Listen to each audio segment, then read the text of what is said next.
والصلاة والسلام على خاتم الأنبياء أشرف المرسلين وعلى آله وأصحابه أجمعين أما بعد.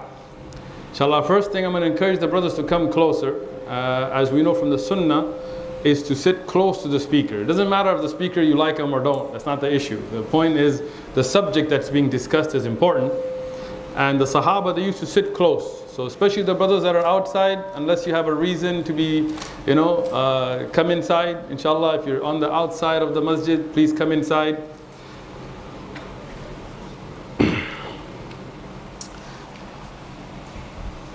I always like to talk about things that I benefit from.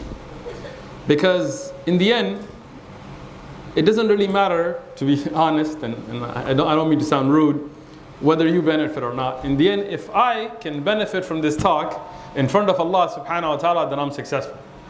And if all of you benefit and I don't, then I failed. Because in the end, Allah will not ask me, how was Brother Munir Salah, or how was Brother Nuh Salah, or Brother Abdullah's or Adam's. Allah will ask me about my Salah. Allah will ask me about when I go in front of Allah subhanahu wa ta'ala, and if I don't have al-qalb that is salim, then in the end, none of your stuff matters, right? And whether you like me, you dislike me, doesn't matter. In the end, what matters is how did I prepare myself to meet my Lord subhanahu wa ta'ala. So in that, last night, I was thinking about something, so I'm going to share it with you, which was a lesson that I sat in years ago. And it was a very unique lesson because alhamdulillah, we study or we sit with ulama and they talk about Quran or shuruh or hadith or fiqh, and all those are very beautiful and impressive. But this was a very unique lesson where a Sheikh, he was on a particular ayah and he started discussing who is more virtuous, the malaika or the salihin, yani the angels or the pious. And then he got to a point, and in that discussion where he started speaking about who is more beloved to Allah, Jibreel alayhi salam, Ruh al-Amin, Quds, or Sayyidina Muhammad alayhi salatu salam, Khatam al-Anbiya, Sayyid ibn Adam. And of course we can have our own opinions, but your opinion doesn't really matter. In the end, it's what's Quran, what's Hadith, that's what matters, right? What Allah has ordained, that's what matters. It's not opinions. We don't go by Rai. We're people of Hadith. So he started to mention ayat about the virtues, and this is the thing with ulama. They're able to give you so much evidence that while they're presenting one view, as some of us were talking about yesterday in the library about Sheikh Uthman ibn Taymiyyah and his style of writing, that you'll start following that idea until they're just giving that opinion. It's not even their opinion yet. So he gave all the virtues of Jibreel alayhi salam, and while he was speaking, I started thinking, man, it's going to be Jibreel alayhi salam. And then he started giving the fadail of Rasulullah Muhammad ibn Abdullah alayhi salatu salam, and I was like, wow, this is amazing, And in the end, he said that, with all the adillah from the Quran and Sahih Ahadith, he said that Rasulullah Muhammad alayhi salatu salam is more beloved to Allah subhanahu wa ta'ala and more valuable with Allah subhanahu wa ta'ala than Jibreel alayhi salam. And then he mentioned an amazing point. He said that one of the istidlal, one of the things that he derived that from is the fact that Jibreel alayhi salam was a utensil or a tool or a method to bring the message to Rasulullah sallallahu alaihi wasallam. So the one that the message is being brought to, that is the most important thing. Like today, for example, you gave a good example of your car, right? So if you go and put gas in your car, what's more important, gas or the car? Well, you need the gas to run the car, but in the end, it's the car because the gas is there to run the car, right? So he talked about Jibreel alayhi salam, how he would bring the message to Rasulullah sallallahu alaihi wasallam. He would answer the dua of Rasulullah sallallahu alaihi wasallam. He would go and protect Rasulullah sallallahu alaihi wasallam. He would be at the service of Rasulullah alayhi salatu. So he showed that the virtue or the most important aspect of that was the Prophet alayhi salatu. But then he said something more amazing than that. He said, but the deen of Allah subhanahu wa ta'ala is more valuable than Rasulullah sallallahu alaihi wasallam. And that I wasn't ready for. Because that's not, I was like, what? And then he said, look, the guidance that Allah subhanahu wa ta'ala sent, the Quran that Allah subhanahu wa ta'ala revealed, that is something so valuable that even the Rasul alayhi salatu had to go through hardship for it. He had to be beaten for it. He had to be attacked for it. He had to be accused for it. He had to shed blood for it, his own blood in Uhud. Many of our brothers, Brother Richard and Israel, and we were there in Umrah, and we went to the mountain of Uhud, and we saw, the area where, this is a place that Rasulullah sallallahu alaihi wasallam's uncle became shaheed. This is the place where Mus'ab ibn Umair radiyan became shaheed, where so many of the Sahaba, 70 of the major Sahaba became shuhada, and the Prophet alayhi salatu wasallam spilled his own blood for this religion. That's how valuable Islam is. And today we treat it like a donkey with diamonds. You know what that means? If you give a donkey diamonds, he won't understand the value of diamonds. If you give a donkey a rotten carrot, he'll prefer it over the diamond. Even though with the diamond you could buy 1,000,000 carrots. Right? But this is how we are today with the religion. Salah, Allahu Akbar. Allahu Akbar. Rasulullah sallallahu alayhi wasallam in the hadith Imam al-Tirmidhi mentioned in his Jami', he said about the salah that this is the miftah fil Jannah. This is the key to Jannah. Imam al-Suyuti said this is a hasan, this is a reliable narration. And the key to Jannah is salah. That you have the key to Jannah. And what do we do with it? Oh yeah, I missed it, forget it. I'll make it later. Allahu Akbar, Allahu Akbar, Allahu Akbar. Done. That. Something so valuable that Allah subhanahu wa ta'ala brought the Prophet sallallahu alaihi wasallam from Mecca to Al-Aqsa, to Masjid Al-Aqsa, may Allah free it, and from Masjid Al-Aqsa up to above the 7 samawat. 7 samawat, above that, and gave this gift of salah to the Prophet ﷺ and to this ummah. Imagine today, what is the furthest humans, according to whether it's true or not, Allahu Alam, have gone, is to the moon, right? I don't think we've landed on Mars yet as humans, right? So to the moon, that's it. That's not even past the first sama. And that's such a big deal, moon landing, Apollo this or that, and Armstrong this. And it's such a big deal. We got to the moon. And Mars, Elon Musk, Mars, we got to get to Mars, right? You're not used just in your solar system. The first sama has all of the galaxies and everything that we see that has masabih, and those planets and the lit lamps that we see at night, meaning when we see the stars and planets, all of that, that's just the first sama. Look in Surah Mulk, right? So, past the first sama is the second, the third, the fourth, the fifth. We haven't even seen that far, let alone gone. And Allah subhanahu wa ta'ala took, because He's qadir, He's capable, He's able to do everything. He took the Prophet sallallahu alaihi wasallam through above all of those to give him the gift of salah. A key to Jannah. And today, how do we treat it?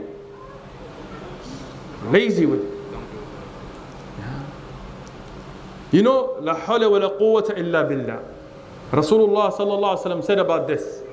And Ibn Majah has a riwayah, but you can look at Sahih Muslim, there also is mentioned, that says, min kunuz al-Jannah.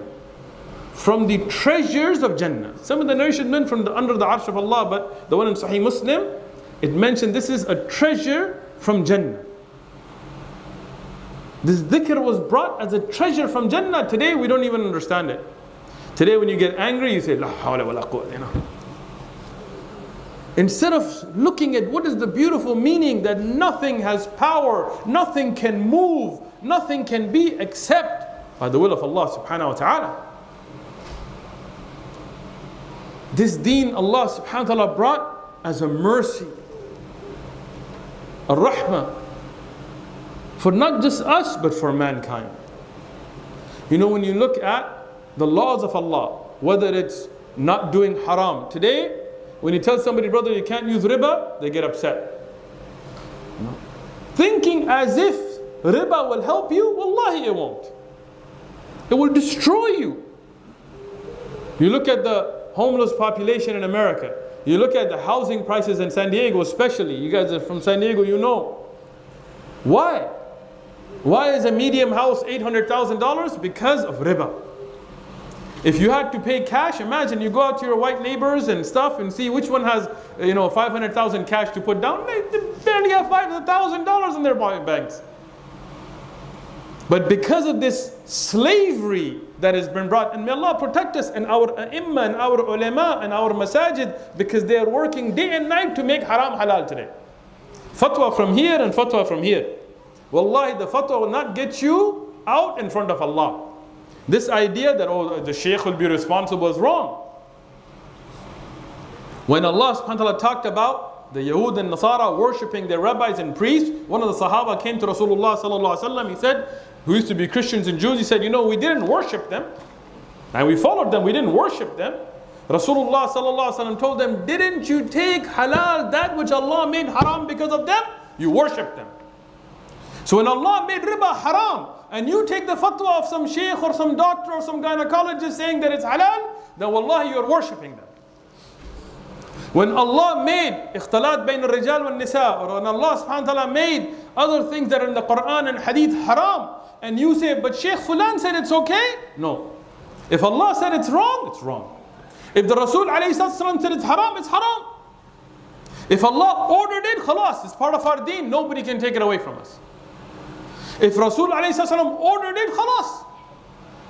Now, right now, we have ai*imma from masajid sitting in churches wishing people Merry Christmas. And then if you tell them, like, brother, don't be extreme.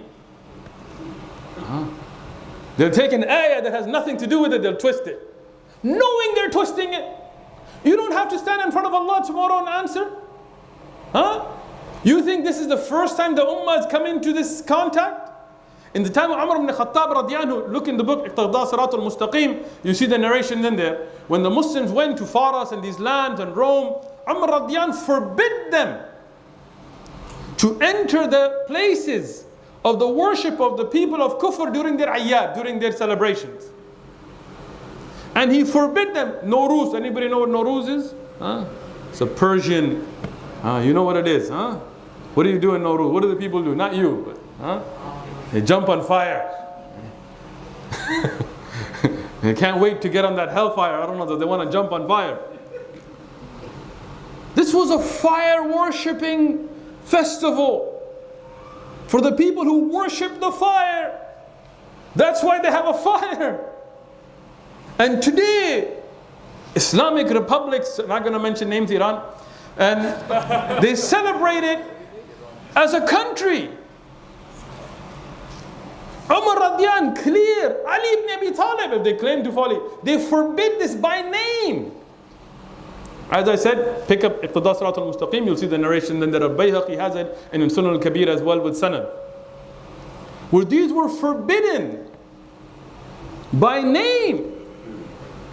No, this deen is something valuable. And every aspect of this deen is valuable. And every order of Allah is something that will benefit you. Allah subhanahu wa ta'ala did not order you with something except that it benefits you. And everything that Allah made haram harms you. Allah didn't make anything haram except that it's bad for you. This is something we forgot today. Some people think, oh, you know what? Why can't we drink? I don't drink too much. Just gonna have a little drink. Gonna be a little relaxed. Look at all the people partying. They're having fun. They're drunk. And I'm sitting here drinking water. And this is no fun. Wallahi, I'm taking qasam here. I have seen with my own eyes the destruction that this brings. When I was in high school here, I wasn't raised some place else. I went to high school here. I knew kids that I grew up with that got hit by drunk drivers and died. One of my close friends that I grew up with, and he wasn't Muslim. May Allah protect us all. He was a bodybuilder. He was buff, bigger than our brother, and that's saying something, right? This guy had biceps like you wouldn't believe. And he used to hit that gym. And he used to be a guy who used to write Ledik as a graffiti name. And I knew him growing up. This guy was 6'3", 6'4", big, huge shoulders, big guy. Alhamdulillah, when Allah subhanahu wa ta'ala guided me, I left that kind of environment, started to try to study. One time, one of my friends said, you know what? He became Muslim with me. He said, what about that guy? Let's go see him. Give him da'wah. I said, okay. Looked him up. And this is right here in San Diego. What happened is he got drunk. He went out. He got in a fight. He fell. He hit his tail or his backbone on the top on a rock here in PB, and it made him a paraplegic, paralyzed. One drunk night. What benefit was there? Nothing. What happened? Wallahi, I saw him myself. We went to visit him in his house, and he was from a Catholic background, so there are all kinds of shirk and stuff on the walls. His arms were so skinny, I could put my hand like this and put my hand around it. Because his body became paralyzed, so he couldn't move other than involuntary movements. So all the muscles deteriorated until his arms were so skinny that I could go like this and put my hand around it. I could not recognize him. And I remember he was on a bed because he couldn't move and he couldn't go to the bathroom himself. And his jeans, his zip was open. And he noticed and he was like, can you zip it up? See, this is the thing. You see the glamour of what Hollywood fake shows you, but you don't see the reality behind it. You see a TikTok short of people partying and having a fun time. You're like, these guys are living it up. But you don't see what's behind it. The reality behind it is that's not reality. That's fake. And the reality behind it is so bad. Whether you look at people, and I knew a guy named Gordon who became Muslim with us, but before Islam he got AIDS. And if you saw his death, you would make tawbah from even looking at something that Allah made haram. So when Allah subhanahu wa ta'ala makes something haram, there is a reason for it. And when Allah subhanahu wa ta'ala orders you with something, think about salah. Just salah. How many of us, and inshallah all of you here, but I mean us as a ummah, are strict on our 5 times salawat? Just the 5 times salawat. I'm not talking about nawafil and qiyam al-layl and duha and ishraq and just 5 times fard salawat. As an ummah though, not just us here in the masjid. And this salah is something so valuable that between each salah, it's a forgiveness of your sins. Every time you make wudu for salah or just wudu, the water dripping from your limbs takes the sins away. You make wudu, that wudu will be bright on the day of judgment. Imagine, if you're in a dark night and you can't see anything. And this is not just a forest or something, it's a place where the nar is underneath you. You could fall in it. Imagine having a bright light that day. How valuable would that be? Something money can't buy. That is from your wudu and from the places of sujood. When you're on that day of judgment, what is the first thing you'll be questioned about? Salah. The first question on the day of judgment for the believer is salah. And if that is correct, everything else will be correct. And if that is not correct, Allah protect us all. 5 times salah. Such an important aspect of Islam, how many people are neglectful in it? What did the Prophet ﷺ tell us in the authentic ahadith, sahih ahadith? بين الرجل والشرك الكفر الصلاة. Between a man or a person and shirk and kufr is a salah. Today we have brothers who want to talk about big things, lobbies and this and that. And may Allah protect us and benefit us and let us use every means to help the ummah. I'm with it. But then inshallah it's time for salah. Brother, stuck on this stuff. Still talking. Brother, kids are dying. What are you worried about salah? Kids are dying because you're not worried about salah.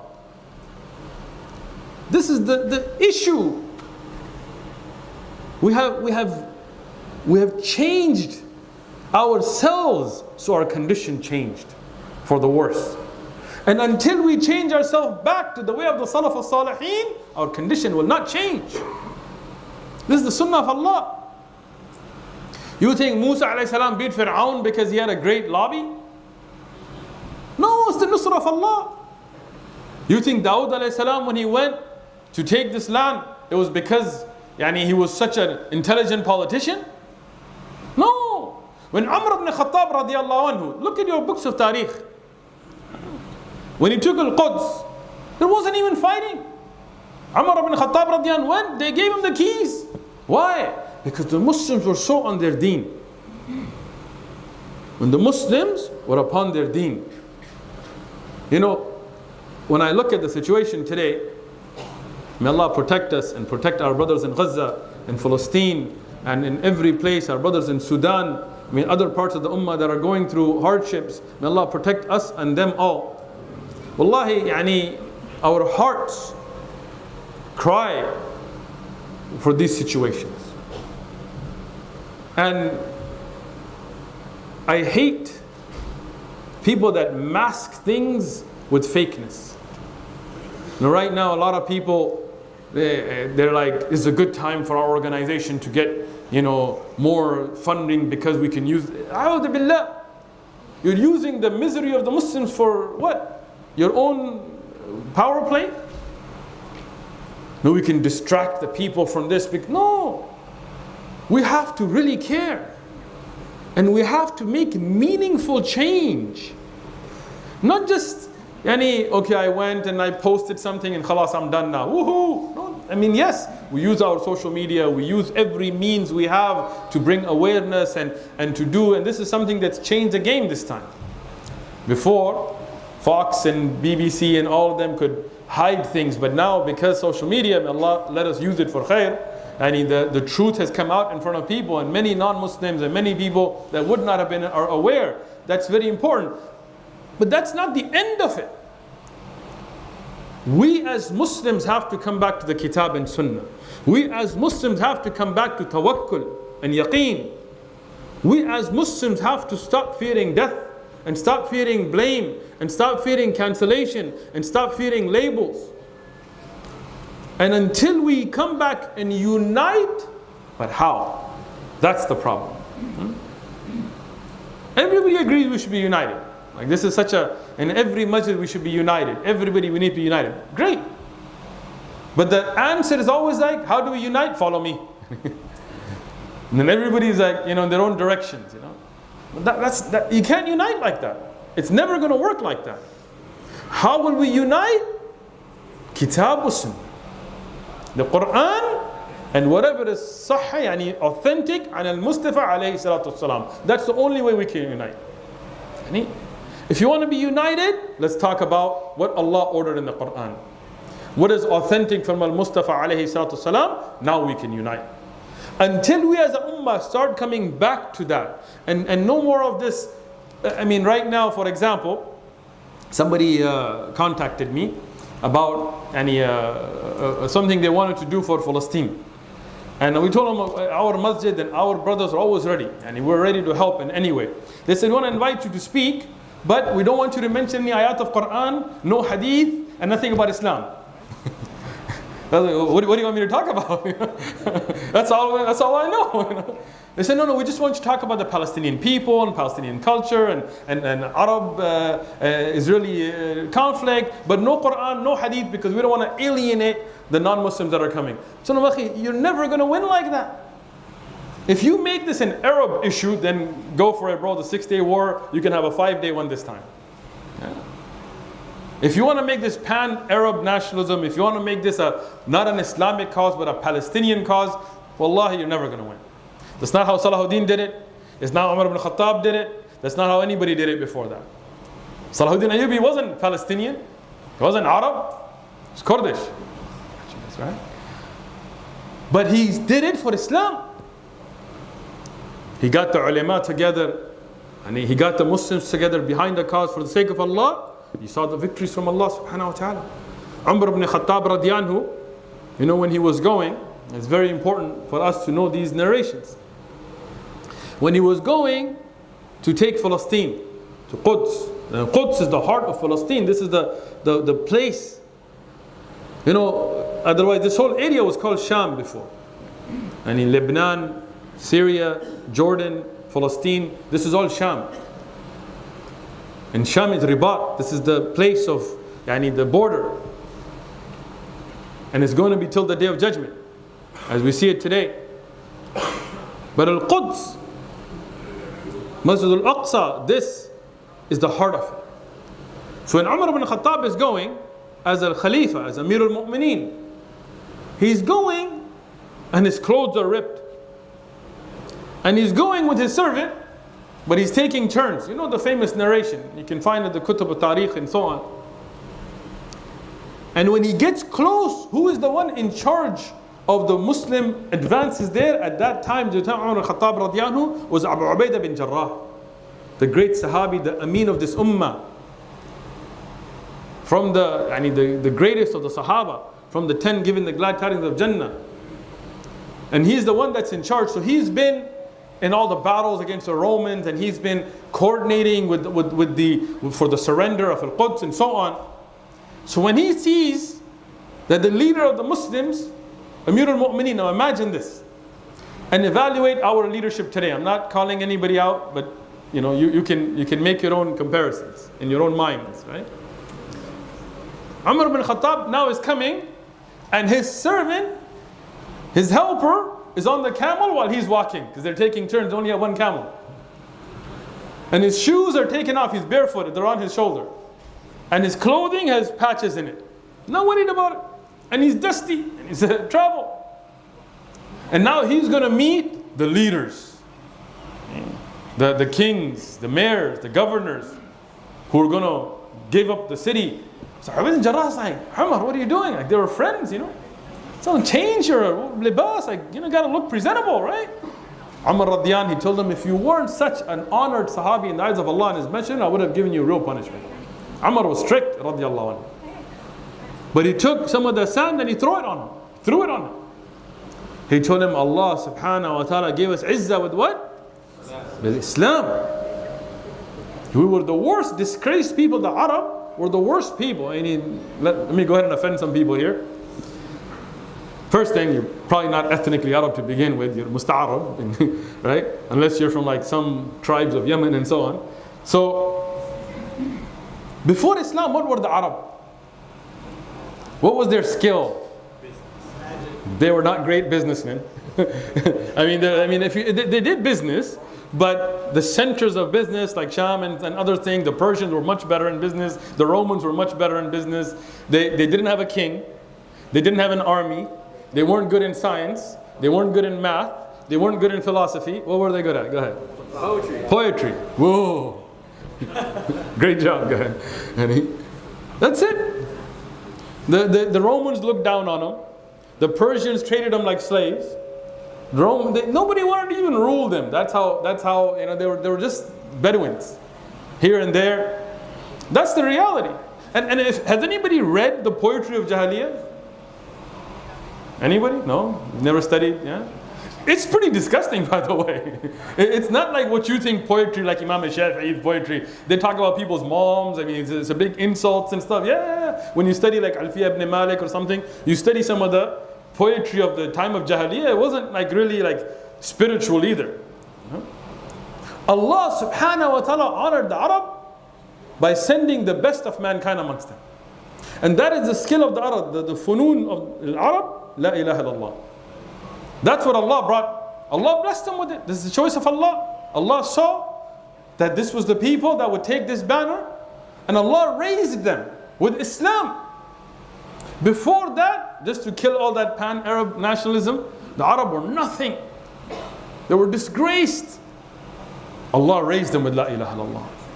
And when they took this banner and this aqidah, this belief, and they became firm on the Quran and Sunnah, then Allah made them as the kings, the leaders in science, in math, in technology, in trade, in language, in everything. Allah honored. And when we see interesting. It's a long poem, but I'm just going to talk about the point of it. They talked about Andalus. You know, when you talk about Spain, the last Muslim, I'll call him a ruler, you want to call him a Khalifa if you like, that was leaving, he turned back to look at the beautiful land of, and Spain is beautiful, and especially under Muslim rule, Andalus was a jewel, right? He looked back at this beautiful green, well-developed, beautiful architecture, and he looked at it, and he cried. And one of the poets, he said about this, he said, why did this happen? When they were being expelled, and then you know the Spanish Inquisition, which was a genocide, killed off every Muslim, even Jews and non-conforming Christians were killed off and massacred, and all of that happened until going from a majority Muslim place, Spain had absolutely no Muslims because of the horrible genocide committed by Christians under the cross, which people forget about today. Talk about terrorism, look up the Spanish Inquisition, right? But why? They said something. They said when the Muslims came to Spain, Tariq bin Ziyad and even before that, in the time of Muawiyah radiallahu anhu, before that time Uthman radiallahu anhu, they came with iman in their hearts, the sword in their hand, and the Quran on their tongues. They came how? Don't worry, if you get cancelled, it's just me. Don't worry about it. Huh? With iman in their hearts, sword in their hand, Quran on their tongues. He said, today when you're crying and leaving, you have your alcohol bottles, which they were quite fond of, by the way, in your hands. You've forgotten the Quran except as a tradition, as something just wordplay, and your heart is filled with dunya. So Allah has taken everything away from us. That's what happened. You look at the Ottoman Empire, Khilafah or Mamlaka, whatever you want to call it. You look at the early part of it, and its service for the Ummah, Muhammad al-Fatih, and his jihad and fighting. And you look at the later part of it, and the drunkardness and the craziness. And then you see that history is a witness to us. That when we are upon the kitab, when we're upon the sunnah, when we're on the way of the Salaf al-Ummah, the victory is after victory. From Allah, from malaika coming and standing next to you. And when we leave the kitab, when we leave the sunnah, when we no longer want to mention the word Salafi because you're going to get labeled, because you're so scared of it now, then what happens? Look at our condition today. So my respected brothers and sisters in Islam,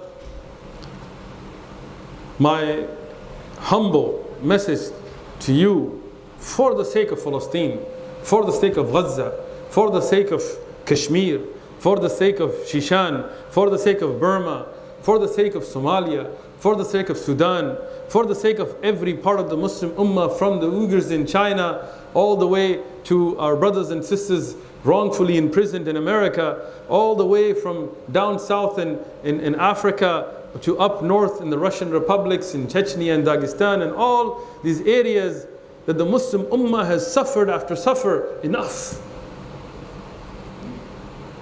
You know, there was a Sikh guy, I think I talked about this earlier, and he had a sign, something that shocked me, you know. He was Sikh, like he had the little, you know, the weird turbans with no tails and all that, no shower guys, you know. And he had a sign, and it said, Muslims, when will you wake up? Isn't it enough? When is like your wake up calls out? When are you going to wake up?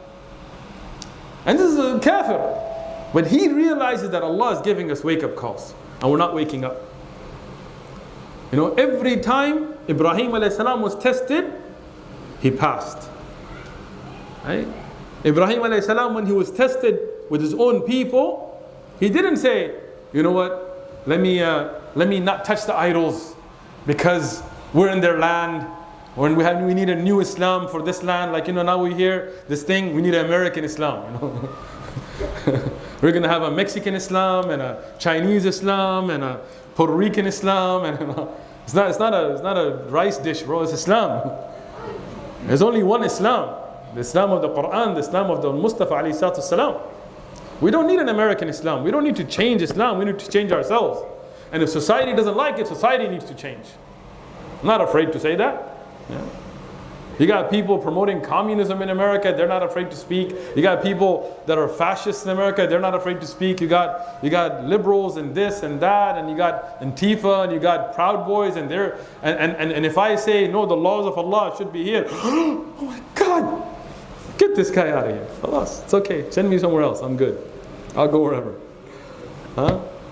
No, we need to bring the benefits of the Sharia to our societies.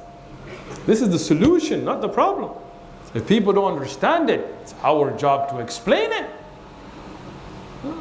It's not our job to change it. Who gave us the haqq to change the Sharia of Allah? Nobody has that haqq. You know, Rasulullah sallallahu alaihi wasallam, he is the one that the Quran was revealed to. He is the last messenger. When somebody from the rich of the Quraysh, they stole, or maybe it was from the Ansar, but when a woman stole who was rich, the people, they wanted to get her out of it. So they sent Usama bin Zayd radiyan who was very close to the Prophet ﷺ, or Zayd ibn Harith, one of the two. And they said to intercede, to try to get her out of getting, And when Rasulullah ﷺ realized that, he got angry. He said, Wallahi, even if my daughter Fatima stole, she would have the same punishment. It's the laws of Allah. It's not up to you that, if you're from Ali, this or that, then it's not going to be implemented on you. No. The law of Allah is the law of Allah. Has to be implemented on everybody. Allah made a sharia. What is the haqq of a husband? Allah gave it. What is the haqq of a wife? Allah gave it. What is the haqq of a parent? Allah gave it. What is the haqq of a child? Allah gave it. What is the inheritance? Allah gave it. What is the hukuk of an imam and a leader and the people? Allah gave it. Whatever Allah ordained is the best. It's not your right to come and be like, no, brother, in America you can buy a house on interest. It's okay, one house, one girlfriend. Where do you stop there? One drink. You're in America, brother. Take it easy. No, Azizi, you gotta go back. It's not your laws. It's the laws of Allah. It's not your religion. It's the religion of Allah. This religion is so valuable. Rasulullah sallallahu alaihi wasallam went through all that hardship, but he didn't have the right to change a single order of it. What Allah revealed, he has to convey. So today when we want to sell out the religion, who gave us that right? Nobody. So we stick to Al-Kitab, we stick to the Sunnah, we stick to the Aqidah of the Salaf al-Ummah. Not as a cult. We're not calling towards cultism. I love Sheikh Kareem. Wallah, he's one of my favorite people alive on the earth. Maybe you don't like him, that's between you and him. I'm not going to be like, if you don't like him, then khalas, you're off the manhaj. No. Manhaj is not mine to kick you out of. Yeah. It's not about cultism. You may not like the same shuyukh I like, it's okay. Maybe somebody stepped on your shoe, I don't know. Right? Maybe Sheikh Kareem dunked on you in basketball, I don't know. He's tall, mashallah. He beat you in a push-up competition, I don't know. But what you cannot leave is when Allah says something in the Quran, when Allah introduces His sifat, His asma al-husna, you have to accept them. You cannot make ways around them. You cannot give ta'wil to the asma or the sifat. You cannot give other meanings. You cannot say Sheikh Aristotle said, and Sheikh Homer and Sheikh Simpson and Sheikh Pluto and no. Our shuyukh is Abu Bakr and Umar and Uthman and Ali and Abu Hanifa and Malik and Shafi and Ahmad. And those or the Imma, their way is the best way. This is what Allah subhanahu wa ta'ala chose for this ummah to bring them around the Prophet alayhi salatu wasalam, to protect. Today some of the people, they want to unite. And again, like I said, I'm all for unity. But what does that mean? Then am I going to go and sit next to somebody who curses Aisha radiyallahu anha? Wallahi, never. Who is Aisha radiyallahu anha? The one that Rasulullah sallallahu alaihi wasallam in the Sahih hadith, wallahi, a hadith is Sahih. I'll take qasam on the hadith. Look at the sanad, look at the riwayat. Rasulullah was asked, who is your favorite person on earth? He said, Aisha radiyallahu anha. I challenge anybody to challenge this hadith. Bring it. I'm here. Online. Come. Bring your books. We have ours. Bring your usul of hadith, we'll bring ours. The favorite person of Rasulullah sallallahu alaihi wasallam. Somebody asked, وَمِنَ الرِّجَالِ, what about the men? They wanted to hear somebody else. He said, Abuha. He didn't even say Abu Bakr, radiallahu. He said, her father. To show how much he loved her, he didn't even mention the name. He said, he made the nisbah to her, Abuha. Somebody says, Aisha fi nar, and they're like, brother, let's go do Mawlid with them. In San Diego. Why? Political gains. That's how we're going to get victory. Allah musta'an. Where's our tawakkul? Where's our yaqeen? Where's our ta'alluq with Allah? Huh? Why are Christians kuffar? Are Christians kuffar first? I just want to make sure I'm not in the wrong masjid. Huh? Are they going to Jannah? Yeah? No? Alright, because some masajid, mashallah, man. Alright? They made kufr or no? Yes. Oh no, they're mu'mineen like. Huh? Okay. What's their kufr? Why are they kafir? They said Jesus is Allah. Tayyib. So they took Isa ibn Maryam as an ilah. Huh? They make dua to Isa ibn Maryam, right? They worship Isa ibn Maryam. Does that make them kafir? Yes. You sure? Yes. Isa ibn Maryam, is he somebody bad? A'udhu billah. He is a Nabi of Allah. He is from the greatest of the prophets. He is innocent from them. We love him. Isa ibn Maryam, wallahi, we love him. We believe in him. We say, alayhi salatu salam, we send salam on him. Right? But because they worshipped him, they made dua to him, they said, Jesus.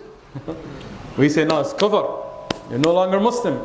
They were Muslim before when they followed Isa ibn Maryam and they worshipped the Allah that Isa ibn Maryam worshipped. But when they changed that and started worshipping Isa ibn Maryam, khalas. Tayyib. What if somebody worships Ali radiallahu anhu? Astaghfirullah, you're extreme. Huh? Why are they kafir? Huh? He's not Allah. Can you worship Ali? No. Is that permissible? No. So if a Christian is kafir for taking Isa ibn Maryam as an ilah and making dua and worshipping him, then if somebody worships Ali ibn Abi Talib radiyan or Abu Bakr radiyan or Abdul Qadir Jalani or anybody else, anybody other than Allah, even in Nabina Muhammad alayhi salatu wasalam, if somebody worships the Prophet sallallahu alaihi wasallam, makes dua to him, it's kufr. Makes dua to him. Tayyib. So when somebody says, Ya Ali madat, oh Ali, take care of this hardship. No tawassul, this is making dua. If somebody goes to a grave to a wali and says, oh wali, you are the one that can solve all my problems. Ali, shere khuda, mushkil kusha. A'udhu billah. It's kufr. Even though we love Ali radiyan anhu. Ali radiyan, like we love Isa ibn Maryam, we love Ali radiyan. He's from the Amir al-Mu'mineen, he's from the Khulafa al-Rashideen, he's from the people of Jannah, he's from the 10 giving glad time, but we don't worship him. Tayyib, somebody will say, we don't worship him, we just make dua to him. What did Rasulullah sallallahu alaihi wasallam said? Ad-du'a wal-ibadah. Hadith sahih. وفي حديث آخر في الكلام الدعاء مخ العبادة. لكن حديث واضح صحيح الدعاء والعبادة. The dua is ibadah. When you make dua to somebody, you are worshipping them. So we cannot accept that. This is not where we can unite. Kitab wa sunnah. إياك نعبد وإياك نستعين. So when we stand firm on that and united, this will solve the problems of the ummah. I'm going to mention two last things and I'm going to end, inshallah. One of the problems of this ummah is short-sightedness. Short-sightedness. I remember when there was a massacre in Jenin, in Palestine, and everybody was that was all we talked about. But when that went away, all of us got distracted again. And I remember when there would be times where, for example, in Burma, the genocide was going on, and everybody, that's all we talked about. And I remember Bosnia and the genocide against Muslims by the Serbians in Bosnia. Today, most of you guys, if I mention that, you don't even know what happened in Bosnia. So this short-sightedness, we see this problem ahead of us and that's all we see. And if that problem is fixed, khalas, we're back to Starbucks and Walmart and all that stuff. You know, all that stuff's forgotten then, right? Until it happens again. Right? We have to have long-term vision, long-term planning. We have to look at the root causes of things. You know, if you, for example, if I look at you and you're turning blue, yeah, and I say, brother, look at this brother, he's turning blue. And the brother's like, oh my God, that looks bad. Let's get some cream and put some cream on him so he doesn't look blue. Like, no, brother, why is he turning blue? Is he not getting oxygen? Is he having a stroke? Is he having a heart attack? Like, what's the cause of it? Brother, I don't see any of that. All I see is him turning blue. So if I put some makeup on him, he's no longer blue, problem solved. No. The cause may not be seen, but until you address the cause, you will not fix the situation. Like our brother was talking about fitness. Until you change that lifestyle, you could just get a belt to suck in your stomach, and you could get some fake padding and look buff, or get surgery or whatever, but you're not dealing with the root cause. Right? There's a good example given. And the reason I'm saying this is because when I talk about, we need to go back to Salah and Quran and Sunnah, people are like, what does that have to do with Palestine? It does. That's the root cause you're not looking at. Right? You're looking at symptoms, but not looking at the cause. When you address the cause, the symptoms fix itself. Right? There's an interesting example, and this is the last thing I'm mentioning, inshallah. One of the scholars gave this example, and it's beautiful. He said there was a village where they had a problem with water. They didn't have running water, fresh water. So a villager from this village who had this big issue of not having water, he went to a city. And he saw a tap. And he saw that people turned on that tap and flowing water started coming. And he was like, this is amazing. This is going to solve our problem. So he bought a bunch of faucets.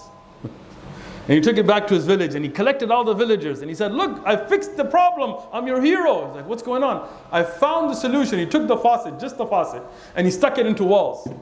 He said, now water is going to come. And he turned it on, and what happened? Nothing came. Why? It's not the faucet. There's a pipe in the back and a piping that goes down and a reservoir and the body of water and what. But he didn't see any of that. So all he saw was the faucet, so he thought that's the solution. That's the kind of ummah we are today. We think if we can just get a lobby, if we can just get some money, if we can just get some political clout, if we can just win this one election, we're going to lie, we're going to cheat, we're going to violate the rules of Sharia, we're going to be shaking hands with women and doing all this. But if we just win this one election, we're going to fix it. And then you win the election, then you find out they're not going to let you rule anyway. Go look at Algeria, look at Egypt, look at... It's not the solution. You got to have the background. You got to have the inner. You got to get the unseen things that you don't see. In the back, when you fix that, then yes, the water will come. So we hope from Allah subhanahu wa ta'ala that these types of conferences and reminders will be a reminder to wake us up spiritually and to wake us up away from the direction that the ummah is starting to go on, which is to sell out the religion and to just want to be accepted by the kuffar and the fusaq and the fujjar. Wallahi, if you follow, you will never lead.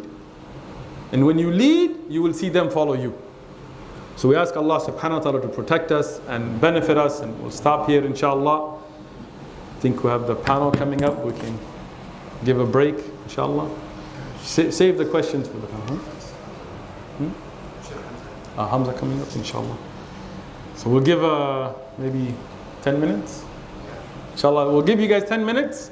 Anybody want to refresh their wudu? Then we have Sheikh Hamza, mashallah, that will be benefiting us. And I know everybody has questions. Write them down. And inshallah, we'll have a panel. Sheikh Hamza will be with us. And inshallah, Brother Munir is here, he'll be with us. And then inshallah, you can ask what are the best burpees. Inshallah.